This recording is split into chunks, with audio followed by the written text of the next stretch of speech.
전주 최씨 문화유산 비지정 문화재 1.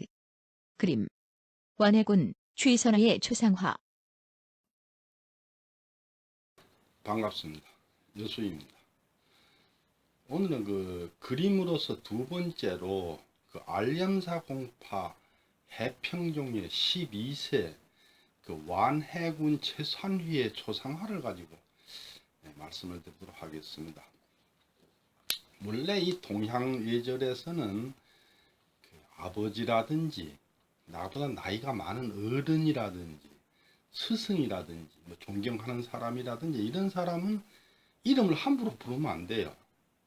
그리고 이름을 함부로 또 그 글자를 써도 안 돼요. 그러니까 예를 들자면은 자식이 아버지 이름하고 같은 글자를 자기 이름에 넣으면 안 되고 임금님 이름도 넣으면 안 되고 이런 거예요. 조선시대는 임금이 새로 등극을 하거나 그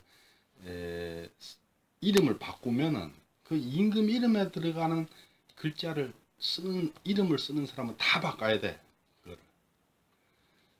그래서 이제 대개 조선시대 임금들은 보면 이름이 한자고 아주 그 좀 쓰기 어려운 잘 모르는 글자죠. 보통 사람이 안 쓰는 글자. 이제 백성들을 위해서 그렇게 한 거예요. 그런데 북한은 안 그런 것 같더라고요. 거기는 보면은 김일성 아들 김정일 그 일자가 같이 들어가잖아요. 김정은, 김정일 뭐 형제간 같아 보이잖아요. 그렇게 하면 안 되는 건데 하여튼 그건 그렇게 하더라고요. 서양 사람들을 따라 하는가 봐요. 서양 사람들은 뭐 존경하는 사람 이름을 자기 이름에다 넣고 뭐 아버지 이름을 뭐 아버지 부시 조지 부시 뭐 조지 W 부시 뭐 이렇게들 하잖아요. 그래서 그런 거예요. 근데 이제 돌아가신 조상의 이름을 부를 때는 한자씩 띄어서 최산휘면은 산자 휘자 뭐 이렇게 부르게 돼 있어요. 그 이제 그렇게 부르면 엄청 복잡하고 힘드니까 이제 그거를 이제 그 호를 지어서 불러요. 그 이제 호는 후손도 마음대로 부를 수 있는 거예요. 그 이제 호에 그 살아서 생전에 쓰던 호가 있고 돌아가신 뒤에 그 또 왕이 내려주는 시호가 있어요.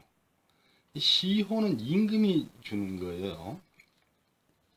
근데 예를 들자면 이제 제가 연총공을 부르면은 제가 최덕지 그러면 안 되고 원래 덕자 지자 요래야 되는 건데 그게 힘드니까 그냥 연총공 내지는 연촌 이렇게 부르게 되는 게 하려고 이제 그 호를 부르는 건데 쉽게 말하면 이제 연총공의 경우는 제가 뭐 연촌이 연총께서 연총공이 연총공께서 이렇게 해도 되는 거예요. 뭐 최덕지가 덕지가 이러면 안 되고 그렇게 하게 돼 있는 건데 연천공의 경우는 그 시호가 내렸어요. 조선 후기에 와서. 원래 시호는 임금은 그냥 지어주는 게 아니고 후손이나 후학이나 뭐 이런 사람들이 이제 요청을 해요. 시호를 내려주십시오 하고 요청을 하면은 임금이 내려주는 거거든요. 연천공도 조선 후기에 시호가 내렸다는 거는 누가 다른 사람이 시호를 요청을 했겠죠. 제가 볼 때는 아마 그 살인해서 했을 거라고 생각이 들어요. 그런데 그걸 이제 후손들이 받아서 받아들이는 것을 연시라 그래요. 연시. 이 연시를 하게 되면은 그 시호가 이제 그대로 쓰이는 거예요.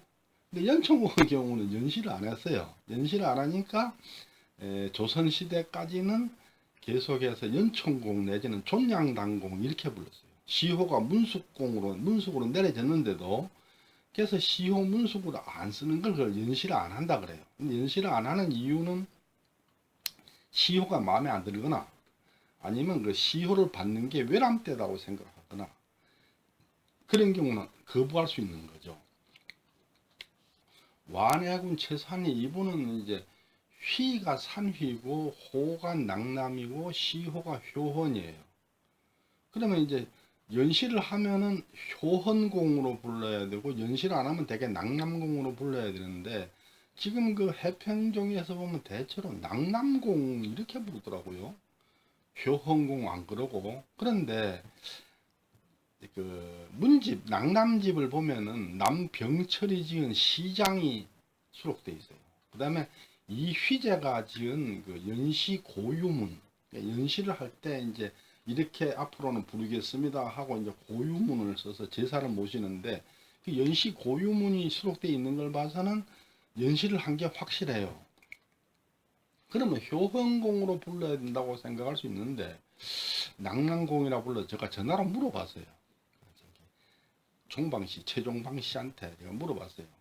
그 시호를 연시를 안 한 겁니까? 그러니까 평소에는 낭남공 그리 부르는데 제사를 모실 때는 효헌공이라고도 부릅니다. 그래. 그 얘기는 연시를 했다는 얘기가 되겠죠. 그 이제 낭남공, 그러니까 완해군의 아버지 인제공 최현, 이분은 시호가 정간인데도 되게 인제공이라 부르고, 뭐 다른 데서 백화사전 다 인제공이라 이렇게들 하고 있죠. 그래서 인제공의 경우는 그 시호가 내려진 게 조선 말기거든요. 그래서 그걸 가문에서 외람 때다 해서 연시를 안 한 거 아닌가, 저는 그런 추측도 저 혼자 추측입니다만 해봅니다. 혹시 뭐 저 인제공도 제사를 모실 때는 뭐 정강공이라고 또 부르는지 그건 모르겠어요. 시호를 이제 사용하는 걸 쭉 보면은 대표적인 경우로 이제 저기 알염사 공파 고성종의 12세 최균, 이분은 이제 호가 소호인데 조선 고종 때 의민으로 시호가 내려졌어요. 이제 그 동생 저기 최강, 이분은 이제 원래 호가 소계인데 의숙으로 시호가 내려졌고, 그래서 지금은 그 두 가문에서는 시호가 내린 뒤부터는 연시를 해가지고 소호공이나 소계공이라 안 부르고 의민공, 의숙공 요리 부르죠. 지금 그 고성종에 가서 소계공, 소호공 그러면 잘 못 알아들어요. 전부 의민공, 의숙공으로 일원화가 되어 있어요. 사실은 그게 맞는 거죠. 근데 여기 저 용인 공세리, 기흥 공세리에 가면은 문열공제 8세 최유경 그 저기 사당이 있어요. 근데 이분은 원래 호가 죽정이고 시호가 평도예요. 그래서 그 후손들을 다 평도공파 그리 말하고, 우리 뭐 다른 데서 다 평도공집, 평도공 가문, 평도공 다 이렇게 부르죠. 그런데 그 사당 효렴사에서 그저 1년에 한 번씩 그 축제를 하는데 죽정문화제라고 해요. 근데 또 죽정이라 부르는 사람들이 있더라고요. 그 이제 한 사람을 놓고 평도공이라 했다가 죽정공이라 했다 이러면 좀 헷갈리잖아요. 그죠? 제가 볼 때 잘못하는 것 같아요. 둘 중 하나 통일해야 되는 게 맞다. 죽정공이면 죽정공, 평도공이면 평도공. 저는 그게 맞다고 생각합니다. 그러니까 저 고성종회처럼. 또 여기 저 문열공제 16세 최명길, 이분은 호가 지천이고 시호가 문충이에요. 근데 지금 문충공 그러면은 최명길 그분인 줄 아는 사람이 아무도 없어요. 전부가 지천공인 줄 알고 있고 지천공으로 다 일괄되게 부르고 있죠. 또 그분의 손자 최석정, 이분은 호가 명공이고 시호가 문정인데, 최석정 여분을 보고 문정공 그리 부르는 사람은 없거든요. 다 명곡공 이렇게 부르죠. 그래 제가 볼 때는 그 연시를 하면은 시호로 부르든지 연시를 하고도 또 옛날 호로 불러든지 어쨌거나 둘 중 하나로 통일을 해야지, 저기 죽정공, 평도공처럼 이렇게 좀 헷갈리게 부르는 건 좀 문제가 있지 않는가 이런 생각이 듭니다. 근데 이제 지금 보니까 이 최산희 여부는 가문에서 주로 이제 그 낭남공 이리 부르니까 저도 낭남공으로 해야 될지, 또 연시를 했으니까 효헌공으로 해야 될지 뭐 저도 복잡해요. 그래서 그냥 다 없애고 그 완해군이라고 군호를 받았거든요. 그래서 그냥 완해군이라 이렇게 부르기로 하겠습니다. 관복 차림의 이 조상어는 언제 누가 그렸는지 알 수 없지만 알염사공파 해평종회 족보에 의하면 인조대왕이 그려서 하사한 것이라고 한다. 조성원은 경북 구미시 회평동에 있는 불천묘에 봉안되어 있다. 불천묘라고 부르는 사당이 있어요. 주로 경상도 쪽에서 많이 쓰는 것 같은데, 그 불천묘가 뭐냐면 불천위를 모시는 사당을 말해요. 불천이란 게 뭐냐? 아니, 불, 아니다 이거죠. 천, 옮길 천, 옮긴다. 위패. 위패를 옮기지 않고 계속 모시는 사당을 불천묘라 그러는 거죠. 위패를 옮긴다는 게 무슨 얘기냐면은, 원래 유교적인 전통은 4대 봉사라는 게 있어요. 4대 봉사가 뭐냐면은 고조부까지, 고조모까지는 돌아가시면은 집 뒤에다 조그맣게 가묘라고 사당을 지어 놓고, 그 사당에다가 신주를 모셔놓고 제사 때마다 돌아가신 날 기일마다 그 신주를 가져다가 제사를 모시고, 또 이제 그 어디 먼데 나가거나 또 뭐 자식을 결혼을 시키거나 뭐 집에 뭔 큰 일이 있을 때마다 그 가묘에 가서 이런 일을 이렇게 하겠습니다. 뭐 이번엔 자식 아무개를 어느 가문하고 결혼을 시키겠습니다. 또 뭐 내가 좀 어딜 좀 갔다 오겠습니다. 이렇게 하고 그 하는 하예요. 그렇게 하는 게 이제 그 4대 봉사인데, 그 우리 흔히 쓰는 말로 요즘 잘 쓰나 모르겠는데 신주단지 모신다 이런 말 하죠. 신주단지 모시듯이 뭘 아주 소중하게 다루는 것을 신주단지 모시듯 한다 그러죠. 그 신주단지가 뭐냐면 내가 그 가묘에 모시는 신주 위패 이걸 말하는 거예요. 그 위패를 보고 신주라고 그러는데, 신주단지 모신다는 게 조상의 위패니까 얼마나 그 하게 모시겠어요. 그러니까 신주단지 모시듯 한다 이런 말 하죠.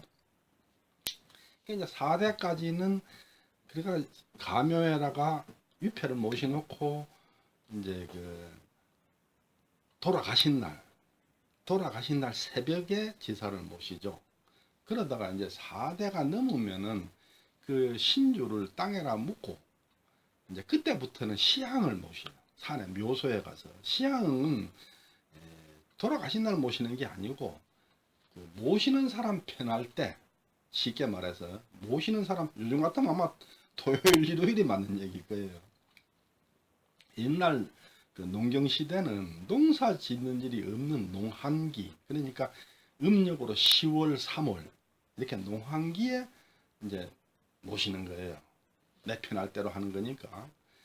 이렇게 해서 이제 시향을 모시고 이렇게 하는데, 그 중에 특별한 조상이 있어요. 시조, 그 가문의 시조라든지 나라에 큰 공이 있다든지 엄청난 그 학문이나 뭐 도덕 이런 게 있다든지 유명한 조상에 대해서 국가의 승인을 받아서 이분은 신주를 땅에 묻지 않고 영원히 사당에라 모시겠습니다 하고 승인을 받아서 모시는 제사가 그 위패가 불천이고, 그 불천이를 모시는 사당이 불천묘고 그렇게 되는 거죠.